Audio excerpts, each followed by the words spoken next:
I've been doing art practically my whole life. We started when we were young with my mother, and recently, probably within the last 4 years, I started doing encaustics, which is a beeswax with some resin in it and painted on wood. And that's been my favorite because you can imprint in it and you can mark it, change it, and you do it with a heat gun. So it's a really messy process, but that's been my favorite.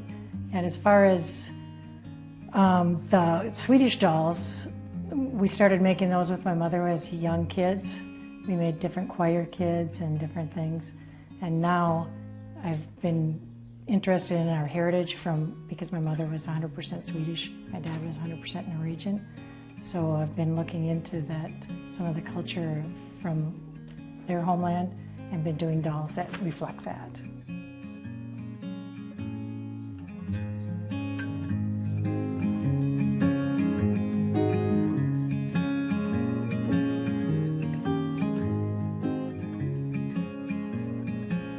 I think for myself that I love art and I love creating things because our mother taught us that, and it was part of us growing up in a small town. It was something we did for entertainment. We didn't watch TV. We didn't do a lot of traveling because we didn't have a car. So what we did was we always made crafts.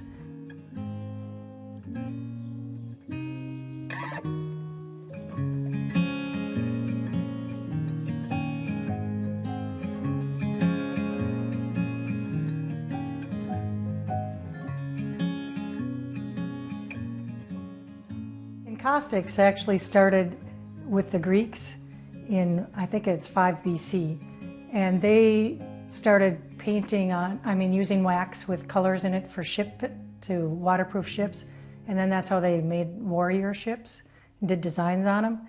And then when the Greeks moved towards Egypt, they actually started doing some paintings with the encaustics there in Greece, and it's one of the oldest art forms that's around, but when oils and pastels and watercolors came in, it kind of went aside. It was never totally not available. People still did some of it, but not very many people. And in the 1950s, I think a few people brought it back again here in the States as far as modern art. And now there's very few people because it's a long process. It's expensive, the wax is expensive, the color is expensive, and it's a fast-moving art, and you also need it needs to be well ventilated so that it's just more labor intensive, so not as many people use encaustics as art.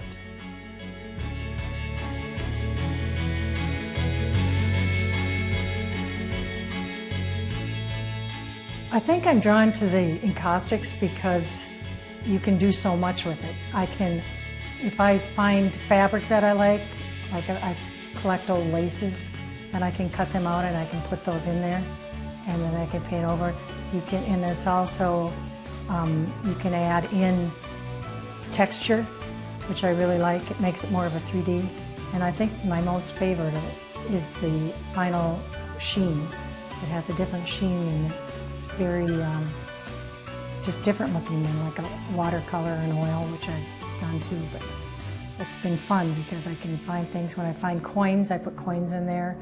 If I find old machinery, like some of them I put in I chop it up and put in rust, and from whatever I'm painting. So it's been really fun like that.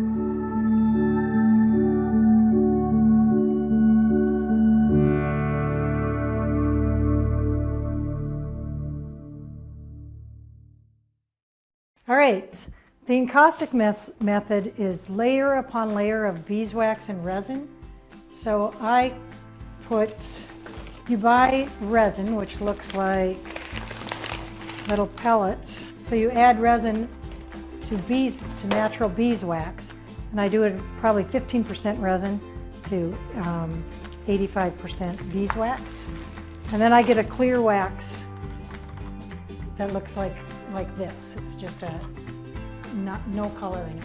You get clear wax, beeswax that has no color in it. It's just the natural beeswax color. Then you can buy these color tablets. They come in all different colors. You get blues, greens, purples, and you just add them to the beeswax and you make a variety of colors. So the first step is you need to get a plywood because the beeswax actually absorbs into the wood and that's what makes it stable. You can't do it on paper or cloth. It needs to be something that's firm.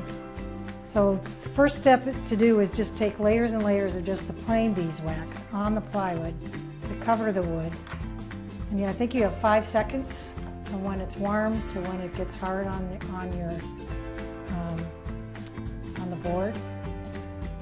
And in between each layer of wax, after you put one layer on, you need to heat set it.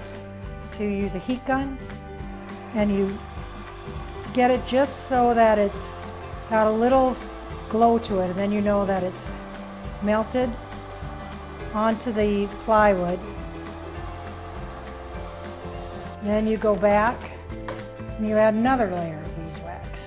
And usually I add at least 4 layers of just the clear beeswax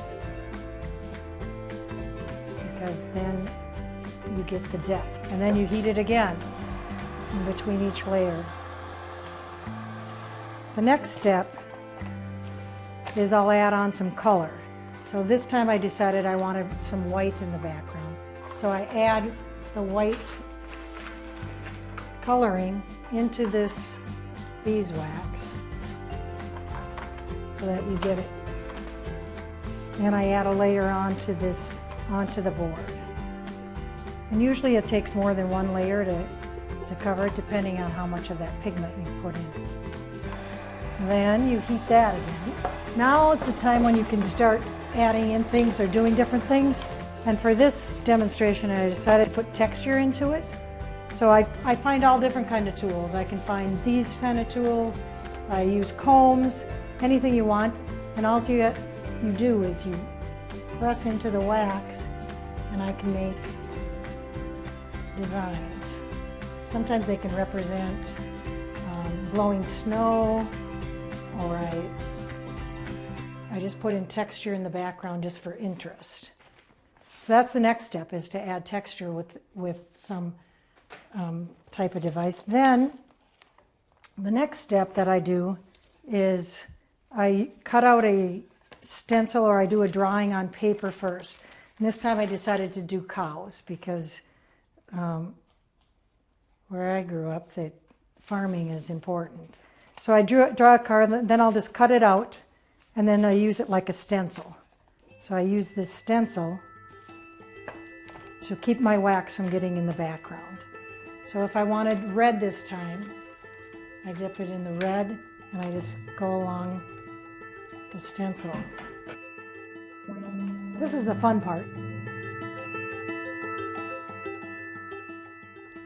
I need to heat it first to get this color to set.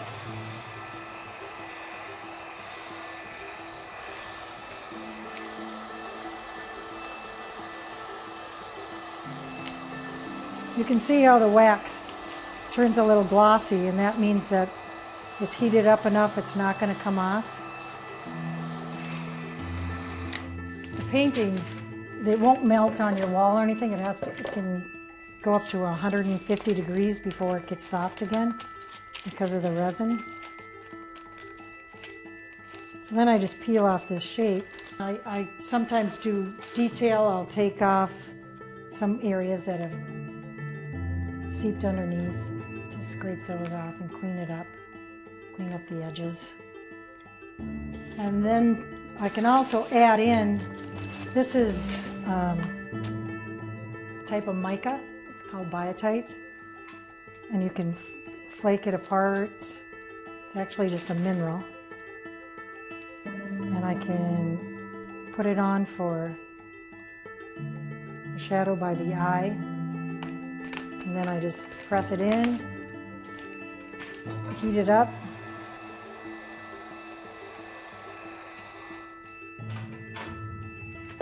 You can put wax wax on top of it, change it a little bit, changes the thing. So you can add anything you want.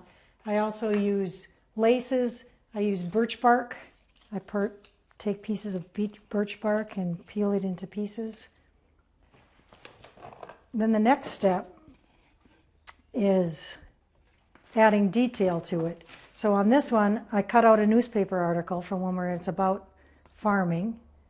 This little cow here is out of birch bark that I peeled, like I showed. Then the last thing I do is just frame them, make a plain wooden frame for it. It actually takes a whole year for it to cure and become as hard as it's going to be. It'll stay soft a little bit, and then in a year it's pretty much permanent.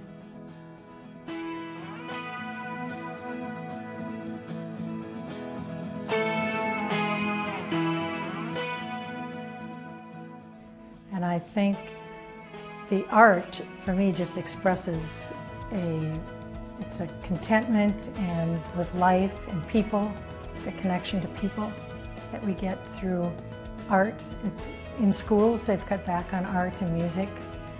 And it's a sad thing because those are joy things. They change who you are. They change how you feel. If you listen to good music, it changes how you feel. And if you see art, something will change inside you if it speaks to you. And I think that's how I feel about it. It changes who I am and how I feel.